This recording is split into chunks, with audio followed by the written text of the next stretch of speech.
Now we go to Meghan McCain. Right. Meghan McCain was on The View, and she was defending herself because Laura Ingraham made pretty mean comments about her on her radio show. Now, we got clips of both. Right. Let's start with Laura Ingraham going after Meghan McCain.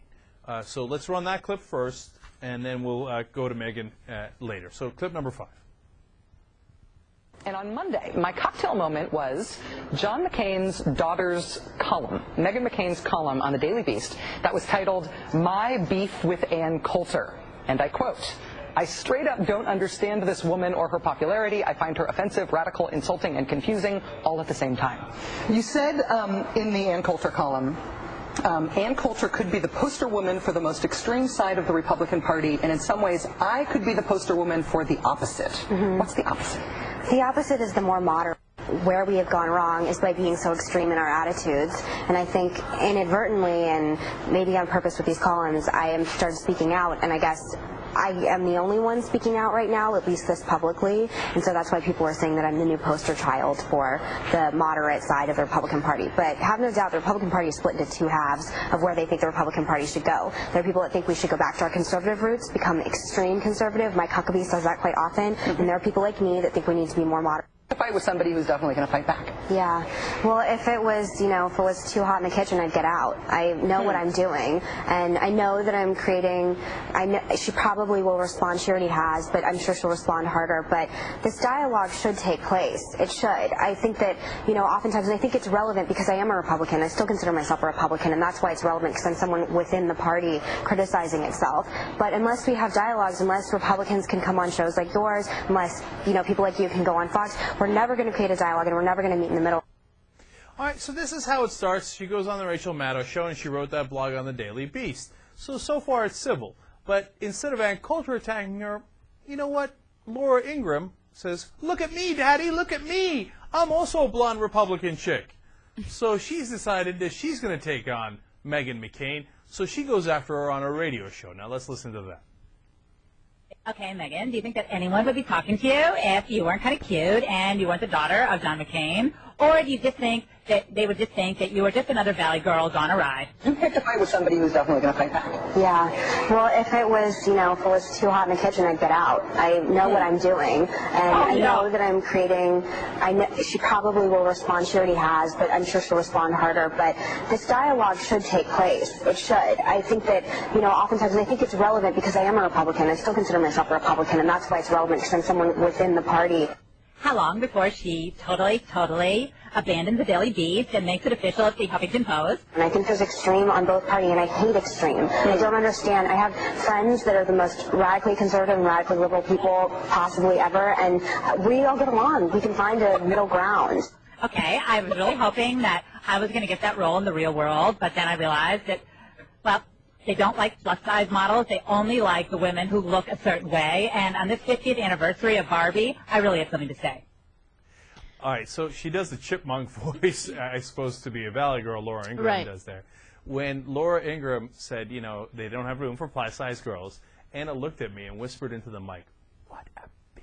Yeah, you know what? I don't usually use this word too often during the show, but Laura Ingraham can go fuck herself. Wow. Yeah, honestly, I have this newfound respect for Meghan McCain because I think she handled that interview with Rachel Maddow perfectly. Okay, I love the fact that she's a rational girl. She's willing to look at both sides of an argument, and she's willing to promote dialogue. I love that. Most Republicans don't do that. Most Republicans are like, "No, I'm right. No, end of conversation. Agree to disagree," right? I have respect for Meghan McCain. And Laura Ingraham sounds like a fucking douchebag. Man, you are not playing today. You're breathing fire. Here's what makes me mad, okay? Something's making you mad. That's for damn sure. No. Nothing's making me mad. Laura Ingram's making me mad because here's the thing about her. She's belittling Meghan McCain based on something superficial, based on the fact that she's young, based on the fact that she's attractive, and based on the fact that, her father is famous, John McCain. And it's not cool to do that, okay? I don't like when people belittle others based on superficial reasons. Meghan McCain didn't say anything stupid, in my opinion. Now, if you thought that was bad, wait till you get a load of what Laura Ingraham said after Meghan McCain's appearance on The View, But before we get to that, we got to show your appearance on The View. Right. Okay? And then I'm going to tell you what I think of Meghan McCain. So let's watch the first minute here as they get to the relevant portion.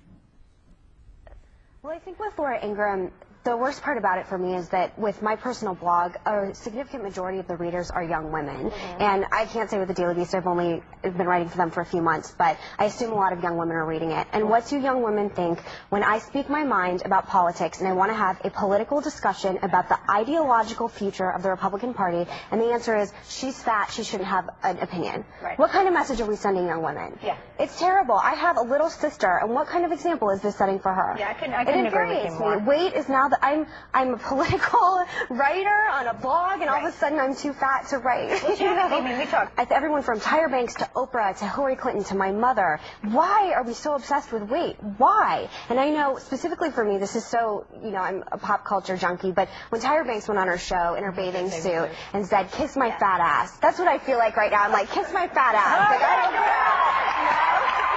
All right, so... What is it exactly that ticked her off about you? I had actually never heard of her before until this happened. All right, so Anna, how much did you love it when she made the Tyra Banks reference? I have, I'm telling you, a newfound respect for Meghan McCain. A, because she mentioned Tyra Banks. And B, she handled that situation very well, I think. And I watched the rest of the View interview with her, and you know what? At the end of it, I thought, I kind of like her. I like her, too. She seems like a rational person. Whether or not she's Republican, she's rational. See, what the Republican Party desperately needs is a young person who's halfway reasonable. Yes. Okay? So that anybody under the age of 30 can go, you know what?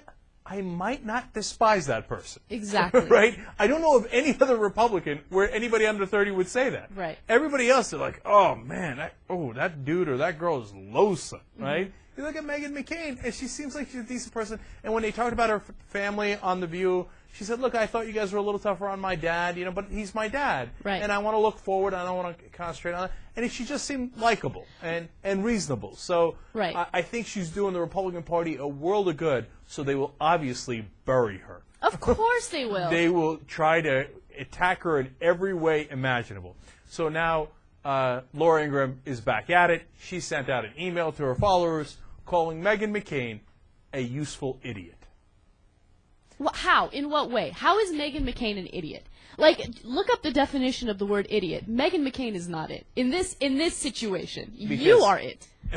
Because Ingraham is convinced that the drive-by media, the mainstream liberal media, is going to use her because she actually agrees with them on some issues, and then they're going to try to paint everybody else as radical, because you guys are, and you don't agree with anything anybody says because you're radical. You're way to the extreme. So she says they're going to use you because you're somewhat reasonable, right? Of course, she doesn't say that. She says, because, you're in the middle, you're moderate, which to Laura Ingraham is the worst thing you could be. Of course. Right? And then they're going to discard you after they're done with you. So you're a useful idiot. Is it possible, Laura, that she actually has her own opinions and that she is moderate and that she's not doing it to attract the attention of the liberal media? No, of course not. That's not allowed, okay? That's not okay. God, I can't stand Laura Ingraham. Neither can I.